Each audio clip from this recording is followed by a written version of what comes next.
27-year-old Maine man recently went to incredible lengths to avoid a breathalyzer test when police reportedly found his car in a ditch early on a Saturday morning.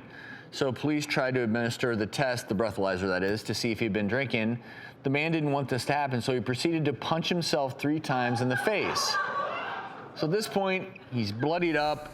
Police ended up having to tend to his injuries instead of giving him the test. That's a creative way to get out of the breathalyzer. Very creative. Wow. So what is an OUI? Operating under the influence. So I'm curious, because that's what I'm getting charged with, in terms of sentencing of that versus driving under the influence. Because he ended up, since they didn't have the breathalyzer, they charged him with an OUI, and then he also got charged with falsifying physical evidence and criminal mischief. Can you get in trouble for beating yourself up? I guess so. That he wouldn't allow himself to go through the breathalyzer. In fact, he did something so it was impossible to do the breathalyzer. So I'm just going to say he didn't win when the overall. He got more charges. Right.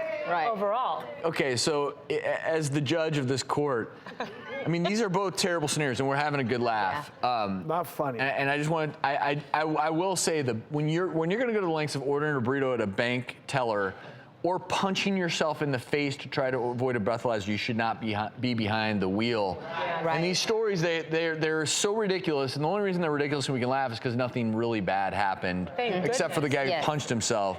So I think in the humor of these stories, I think we can all learn, folks, do not drink and drive. But bad things do happen. A death every 51 minutes as a result of DUI. All preventable.